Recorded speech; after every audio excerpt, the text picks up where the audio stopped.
Ryan Reynolds here from Mint Mobile with a message for everyone paying big wireless way too much. Please, for the love of everything good in this world, stop. With Mint, you can get premium wireless for just $15 a month. Of course, if you enjoy overpaying, no judgments, but that's weird. Okay, one judgment. Anyway, give it a try at mintmobile.com/switch. Upfront payment of $45 for 3-month plan, equivalent to $15 per month required. Intro rate first 3 months only, then full price plan options available. Taxes and fees extra. See full terms at mintmobile.com. This podcast is part of the History Shorts Network. Got a history show? We're growing, and we want great voices. Find us at historyshortspodcast.com. Hey listeners, this is Peter and welcome back to the History Shorts. Today's episode is brought to you by the Podcast Republic, your ultimate listening app. Discover and subscribe to thousands of podcasts from around the world. Download Podcast Republic today, available on Google Play and the Apple App Store. Today on History Shorts. In July of 1799, a French soldier digging in the mud near an Egyptian port town hit something hard. He cleared away the dirt, and what he found was a slab of dark granite, roughly the size of a large cutting board, covered on one face with 3 distinct bands of texts in 3 different scripts. He had no idea what he was looking at, and neither did anyone else. But within 23 years, that slab of granite would unlock a civilization that had been sealed off from human understanding for nearly 14 centuries. Our history brief today covers some recent history news.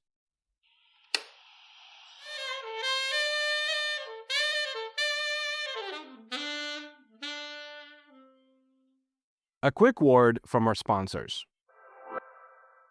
This day in history. On May 11th, 1858, Minnesota was admitted as the 32nd state of the United States, continuing the nation's steady expansion westward. On May 11th, 1997, IBM's supercomputer Deep Blue defeated world chess champion Garry Kasparov in a historic match, marking a turning point in the relationship between humans and artificial intelligence. Story of the day. To understand why this stone mattered so much, we kind of have to understand what had been lost in the first place. Ancient Egyptian hieroglyphics, the intricate image-based writing system that covered temple walls, tombs, and monuments across Egypt, had been a dead language since approximately the 4th century AD. The last known hieroglyphic inscription was carved in 394 AD, and after that, just silence. The knowledge of how to read them had simply died out, extinguished by the spread of Christianity, the decline of the priestly class that had maintained the tradition, and the gradual replacement of hieroglyphics with Greek and later Arabic as the languages of administration and religion. For over 1,000 years, the ancient Egyptians had been speaking to the world through their monuments and tombs, and the world could not hear a single word. Every pyramid inscription, every painted tomb wall was a locked room for which no one had a key.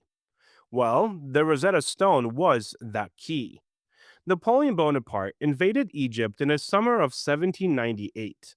The campaign was, by most military measures, a mixed result at best.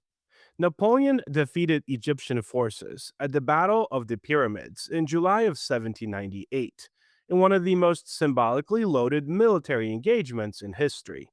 French infantry standing in the shadow of ancient monuments, firing at the oncoming cavalry.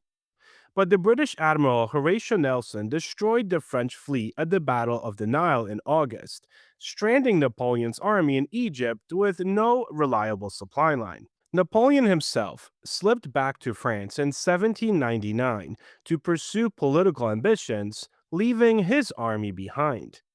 What distinguished Napoleon's Egyptian campaign from most military adventures, and what gave it a significance that outlasted his army's eventual surrender, was something he had brought with him that no invading general had thought to bring before, and that is scientists. Napoleon had assembled a commission of sciences and arts, approximately 167 scholars, artists, engineers, mathematicians, naturalists, and archaeologists, who accompanied the army for the explicit purpose of documenting, studying, and cataloging everything that Egypt contained.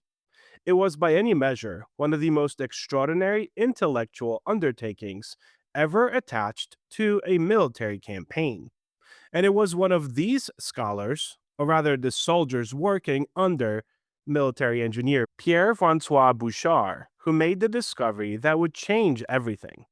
The stone was found in July of 1799 at Rashid, a port town the French called Rosette, near the Mediterranean coast of the Nile Delta. French soldiers were demolishing an old Ottoman fort to expand their fortifications when Bouchard noticed the inscribed slab in the rubble. He recognized immediately that something significant had been found. The stone bore three distinct scripts. The bottom section was in Greek, a language European scholars could read perfectly well. The middle section was in Demotic, a cursive Egyptian script used for everyday documents in the later periods of Egyptian history. The top section, however, was in hieroglyphics. The Greek text identified itself as a priestly decree issued in 196 BCE during the reign of Ptolemy V, honoring the king and recording various tax exemptions and religious privileges. The critical implication was obvious to every scholar who examined the stone. If all three scripts said the same thing, and the Greek portions seemed to confirm this, then the hieroglyphics could, in theory, be decoded for the first time by working backwards from the Greek. And, obviously, for the first time in over 1,000 years, someone had found a bilingual key to ancient Egypt. The stone never made it back to France. When Napoleon's stranded army finally surrendered to the British in 1801, the terms of the capitulation of Alexandria included a clause requiring the French to hand over their antiquities collection, including the Rosetta Stone. The French scholars were furious. Some reportedly refused to hand over their notes and drawings, hiding them in their clothing. The stone itself was shipped to England, arriving in Portsmouth in February of 1802, and it has been in the British Museum ever since. Egypt has been asking for it back for decades, I should mention. The British Museum has consistently declined. The argument has never been resolved. The race to decipher the stone began immediately and consumed the greatest linguistic minds in Europe for more than 2 decades. The leading early contender was Thomas Young, an English polymath of almost supernatural ability who had already made significant contribution to physics, medicine, and the theory of light. Young cracked several important elements of the hieroglyphic system, correctly identifying the oval markings contained royal names, and that some hieroglyphic signs represented phonetic sounds rather than pure symbols. He was brilliant, and he was close, and he ultimately came up just short. The man who finished the job was a Frenchman named Jean-François Champollion. Champollion had been obsessed with Egypt since childhood. He had reportedly told a mathematician at the age of 11 that he intended to be the first person to read hieroglyphics. He had taught himself Coptic, the last surviving descendant of the ancient Egyptian language, still used in the Egyptian Christian Church, which gave him an intuitive grasp of the underlying structure of ancient Egyptian that Young lacked. On September 14th, 1822, after years of work, Champollion burst into his brother's office at the French Academy in Paris, threw down a sheaf of papers, declared, "I've got it," and promptly fainted from the excitement.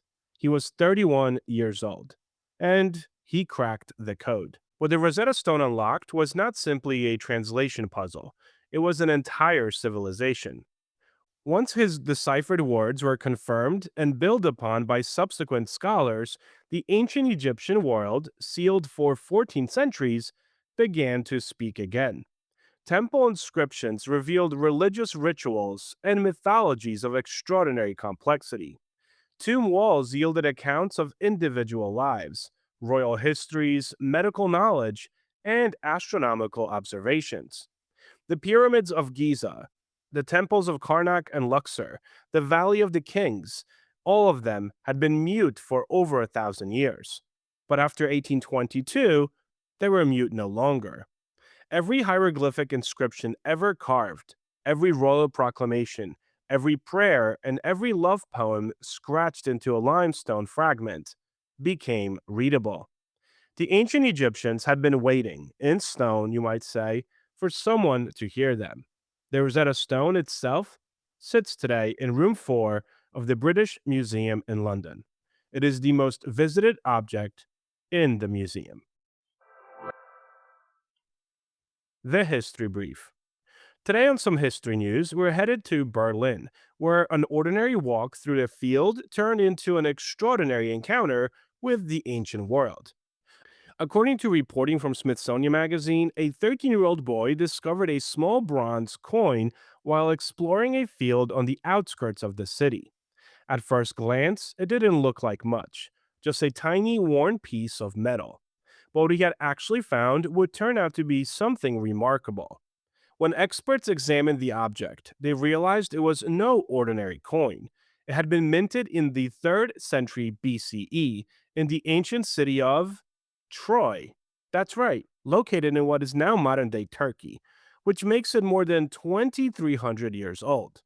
Even more surprising, it is the first ancient Greek artifact ever discovered in Berlin. The coin itself is small, just about 12 millimeters in diameter, but rich in symbolism. One side shows Athena, the Greek goddess of wisdom and war, wearing a Corinthian helmet. On the other, she appears again, but holding a spear and spindle, representing both strength and domestic life.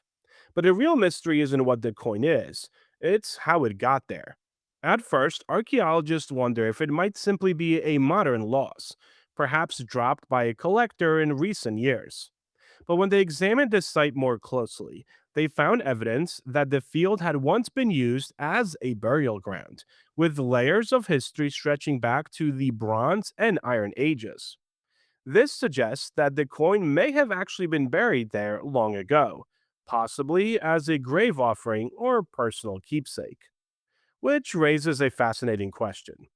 How did a coin from ancient Troy end up in Northern Europe over 2 millennia ago? Researchers have a few theories. It could have traveled along ancient trade routes, like the famous Amber Road, which which connected the Mediterranean world to northern Europe. Or it may have belonged to a mercenary, someone who had fought in distant lands and returned home carrying a small piece of a wider world. But for now, no one really knows for sure. And that uncertainty is part of what makes this discovery so compelling. Thank you so much for spending some time with me today and helping make this little show such a mighty success. If you are enjoying this show and would like to help with its production, you can always donate a few dollars at buymeacoffee.com or become a Patreon member to enjoy these episodes ad free. Both links can be found on our website at www.historyshortspodcast.com. Also, I hope you guys check out our YouTube channel where we have different series that are not part of this main feed. Have a great rest of your day, and I will talk to you all again tomorrow.